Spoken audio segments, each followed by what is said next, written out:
Beta test gameplay showcase dari Silver Palace akhirnya dirilis. Meskipun nggak banyak ya menjelaskan alur cerita secara langsung, tapi ternyata ada cukup banyak petunjuk lore yang bisa kita temukan. Dan kita akan coba teorikan di video ini. Jadi di video sebelumnya udah kita bahas, yaitu video trailernya, bahwa kasus utama yang muncul adalah hilangnya barang bukti dari insiden airship. Penyelidikan sang detektif mengarah pada karakter bernama Bentham atau Belinda kalau di versi Jepangnya. Namun kali ini fokus showcase gameplaynya justru berpindah ke karakter bernama Red Rose. Walaupun Belinda masih sempat muncul ya di beberapa detik, namun sebagian besar dialog dan juga adegan di trailer berpusat pada hubungan antara sang detektif dengan Red Rose. Nah sebenarnya mereka sudah pernah bertemu di CBT yang pertama. Saat itu sang detektif sedang mencari seorang asisten dan Red Rose mengaku bahwa ia telah menyingkirkan kandidat yang asli dan menggantikan posisinya. Begitu penyamarannya terbongkar, ia langsung melarikan diri. Tetapi sebelum pergi ia sempat berkata bahwa mereka pasti akan bertemu lagi suatu hari nanti.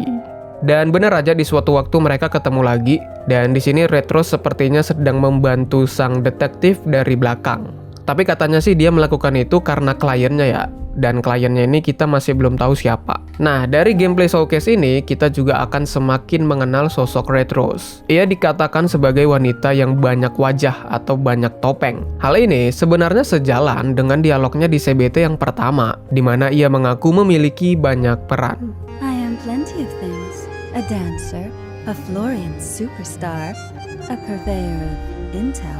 Selain itu, Red Rose juga sangat identik dengan tarian atau dancing. Tapi menurutku tarian di sini kemungkinan bukan benar-benar berarti menari ya. Suka menarinya mungkin memang iya, memang benar. Tetapi dalam banyak karya-karya misteri, tarian itu sering dijadikan sebagai metafora. Contohnya permainan kucing dan tikus, duel kecerdasan, atau konflik antar dua pihak. Karena itu, saat Red Rose berkata bahwa yang seharusnya kau khawatirkan adalah bagaimana tarian kita akan berakhir, kemungkinan yang ia maksud bukan hanya sebuah tarian, melainkan bagaimana pertarungan atau permainan di antara dirinya dengan sang detektif akan berakhir.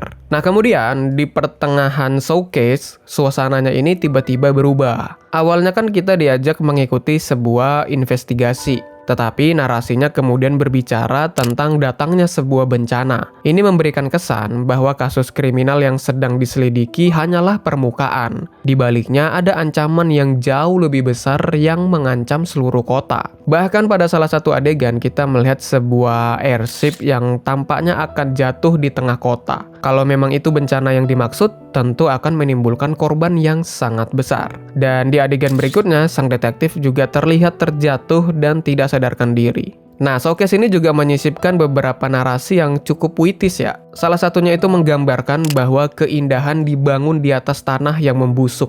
Menurutku kalimat ini mengisyaratkan bahwa kemewahan kota Silvernia mungkin dibangun di atas pengorbanan, atau tragedi masa lalu, atau bahkan rahasia yang selama ini disembunyikan. Keindahan yang kita lihat sekarang hanyalah lapisan luar dari sesuatu yang jauh lebih kelam. Selain itu, ada juga beberapa adegan yang menarik. Di sini kita akan melihat Grimm lagi, dan harusnya ini memang Grimm sih. Nah, di CBT yang pertama, dia itu memalsukan kematiannya. Tapi kenapa di showcase ini dia malah muncul lagi gitu? Grimm di sini terlihat diam-diam memotret seorang pria yang sepertinya berasal dari pihak bangsawan atau pihak kerajaan. Kemungkinan pria ini memiliki kaitan dengan salah satu kasus yang sedang diselidiki. Lalu ada dua monster juga dengan warna yang hampir sama, bahkan sama banget, tapi mereka sedang bertarung satu sama lain. Sampai sekarang belum ada penjelasan mengenai siapa mereka atau mengapa mereka saling bertarung. Karena kan biasanya kalau warnanya sampai identik banget, biasanya itu mereka ini ada hubungan.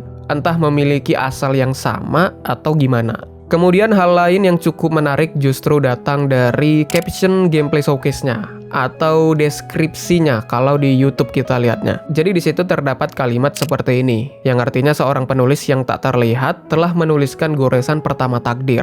Kalimat ini membuka kemungkinan bahwa seluruh kejadian dalam cerita bukanlah sebuah kebetulan. Bisa jadi ada seseorang atau bahkan organisasi atau siapapun lah itu yang sejak awal sudah mengatur jalannya semua peristiwa. Oke, sekarang kita beralih ke drip marketing karakter yang dirilis setelah trailer. Jadi yang pertama ada 2 karakter detektif.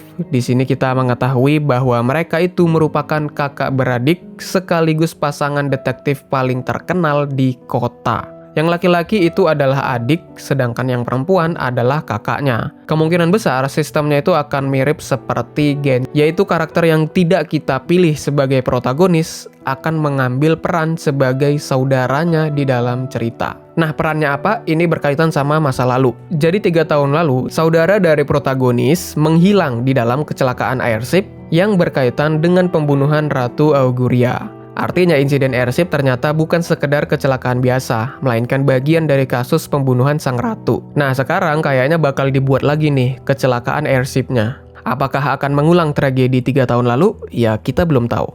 Karakter berikutnya adalah Gracia. Dia ini juga muncul di trailer ya. Dan ternyata dia itu punya telinga kelinci by the way. Gracia ini merupakan seorang kesatria kerajaan sekaligus murid langsung dari sang ratu.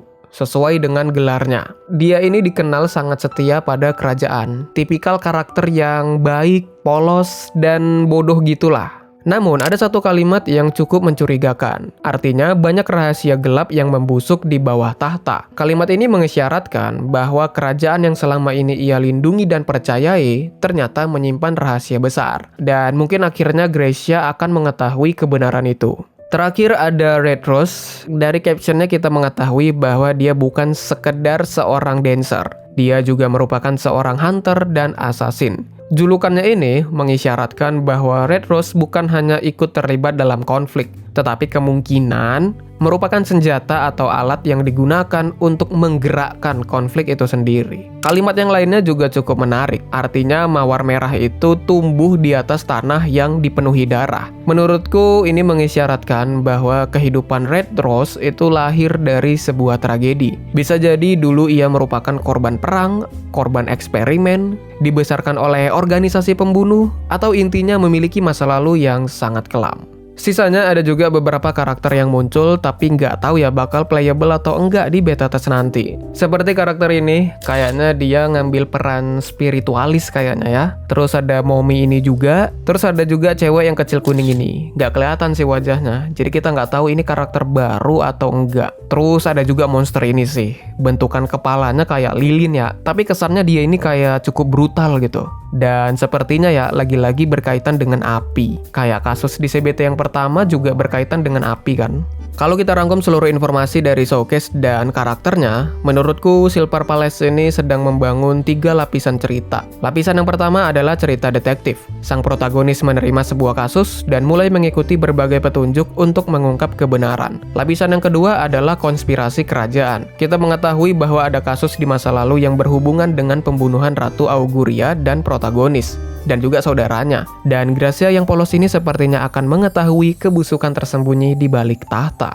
Sedangkan lapisan yang terakhir adalah dalang di balik semua kejadian ini. Caption atau deskripsi gameplay showcase memberi petunjuk bahwa mungkin ada seseorang yang sejak awal telah menuliskan jalannya takdir dan mengatur seluruh peristiwa yang terjadi.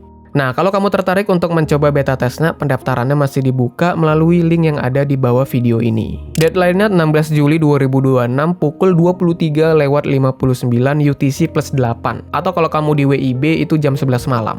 Oke, terima kasih udah nonton dan sampai jumpa di next video.